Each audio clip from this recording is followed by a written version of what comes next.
Hello' everyone, কি খবৰ? ভালনে আপোনালোকৰ? আশা কৰোঁ সকলো ভালে আছে। স্বাগতম জনাইছোঁ ৰীণা ব্লগছৰ অন্য এটি ভিডিঅ'লৈ। আজি ভিডিঅ'টোত আপোনালোকৰ মাজলৈ মই জলফাই আচাৰ লৈ আহিছোঁ। আৰু জলফাই আচাৰ সকলোৱে বনাব জানে যিহেতু, তথাপিও মই কেনেকৈ বনাই থৈছোঁ সেয়া আপোনালোকক দেখুৱাওঁ। তেন্তে ভিডিঅ'টো শেষলৈকে চাব বুলি আশা ৰাখিলোঁ। প্ৰথমতে জলফাইকেইটা এনেকৈ কচি লৈছোঁ। মোৰ গোটেইকেইটা জলফাই কচা হ'লেও মই আপোনালোকক দেখুৱাবৰ কাৰণে দুটামান জলফাই এনেকৈ থৈ দিছোঁ আৰু এনেকৈ কচি লৈছোঁ জলফাইকেইটা। যিহেতু এতিয়া জলফাই আৰু বগৰী বতৰ, সেইকাৰণে আচাৰ নৰখাকৈ কেনেকৈ থাকোঁ, বতৰৰ বস্তু যিহেতু, সেইকাৰণে জলফাই আচাৰ কেইটামানকে ৰাখিছোঁ। এয়া এনেকৈ মই কচি লৈছোঁ জলফাইকেইটা। আৰু এনেকৈ কচাৰ পিছত এটা ৰ'দ ভালকৈ দিলেও হ'ব। আৰু আনফালে মই এয়া গোটা মছলাসমূহ পিচি ল'ম। ইয়াত জিৰা, ধনিয়া, চফ, আজৱাইন, কালজিৰা আৰু আপোনাৰ লগতে সৰিয়হ, পকা সৰিয়হ দিয়া হৈছে। অকণমান কেৰাহীখনত গৰম কৰি ল'ম আৰু মিক্সাৰত পিচি ল'ম। পূৰা সম্পূৰ্ণকৈ পিচি নিদিওঁ, অলপ অলপ গোটা হোৱাকৈ ৰাখিম। অকণমান গৰম কৰি লৈছোঁ যিহেতু।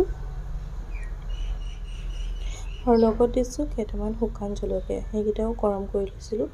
আৰু এনেকৈ আধা ফলাকৈ পিচি লৈছোঁ। এয়া মই ৰ'দত দি আনিলোঁ জলফাইখিনি। যিখিনি জলফাই অকণ বেয়া হৈছিলে সেয়া কাটি লৈছিলোঁ। আৰু আনফালে এতিয়া মই কেৰাহীখনত তেল গৰম কৰি লৈছোঁ। যিহেতু আচাৰ বনাবলৈ তেল লাগেই, আৰু এতিয়া প্ৰথমতে মই প্ৰয়োজন অনুপাতে তেলখিনি দিম, পিছত লাগিলে গৰম কৰি ওপৰত তেল ঢালি দিম। ইয়াত তেলখিনি গৰম কৰি ঠাণ্ডা কৰি লোৱা হ'ল।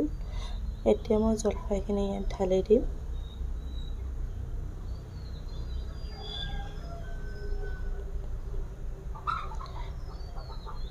গোটেইখিনি জলফাই ঢালি দিছোঁ আৰু লগত দিছোঁ হালধি গুড়ি। প্ৰয়োজন অনুপাতে হালধি গুড়ি ব্যৱহাৰ কৰিছোঁ আৰু জলকীয়াৰ গুড়ি। ৰং জলকীয়া গুড়ি অকণমান দিছোঁ আৰু জ্বলা জলকীয়া গুড়িও দিছোঁ। যিহেতু জলকীয়া ব্যৱহাৰ কৰা নাই আচাৰখিনিত, সেইকাৰণে জ্বলা জলকীয়া গুড়ি অকণমান দি দিছোঁ। আৰু যিখিনি মছলা পিচি থৈছিলোঁ সেইখিনিও ইয়াত এতিয়া ঢালি দিম। আৰু এতিয়া নিমখ অকণমান দি দিছোঁ, প্ৰয়োজন অনুপাতে যিমানখিনি আমাৰ নিমখ দৰকাৰ হয়। আৰু এনেকৈ যদি নিমখ দিয়া হয় তেতিয়া একো বেয়া নহয়। আৰু এয়া মোৰ পিচি থোৱা মছলাখিনিও দি দিছোঁ। এতিয়া জলফাইখিনি ভালদৰে ওপৰতল কৰি লৰাই দিম, যিহেতু গোটেইখিনি মছলা জলফাইখিনিৰ লগত মিলি যাব।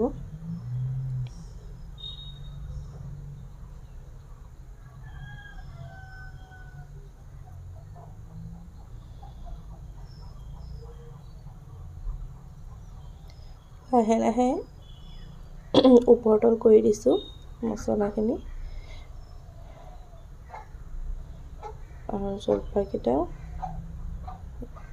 তেলৰ সৈতে মিলি যাব, মছলা আৰু তেলৰ সৈতে।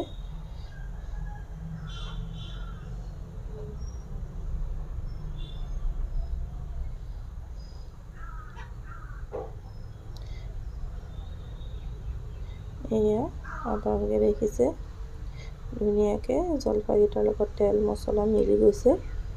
আৰু যিখিনি হোৱা নাই এইফালেও অকণ ভালদৰে লৰাই লৈছোঁ। এনেকৈ দুবাৰ তিনিবাৰ ভালদৰে ওপৰতল কৰিলে আমাৰ মছলা আৰু তেলসমূহ জলফাইৰ সৈতে মিলি যাব। আৰু এতিয়া যিহেতু ইমানখিনি তেল দিয়া নাই, আৰু পিছত লাগিলে কেৰাহীত গৰম কৰি ওপৰত তেল ঢালি দিব পাৰি।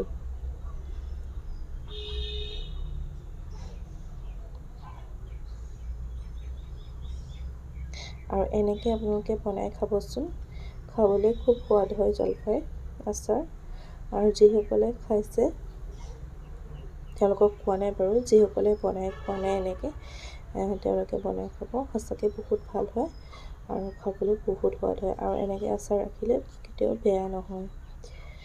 আৰু এতিয়া মোৰ জলফাইখিনি ভালদৰে লৰাই ল'লোঁ আৰু এয়া আপোনালোকক দেখুৱাই দিছোঁ। ধুনীয়াকৈ মছলাৰ সৈতে জলফাইখিনি মিলি গ'ল আৰু এতিয়া মই বটলত ভৰাই দিম।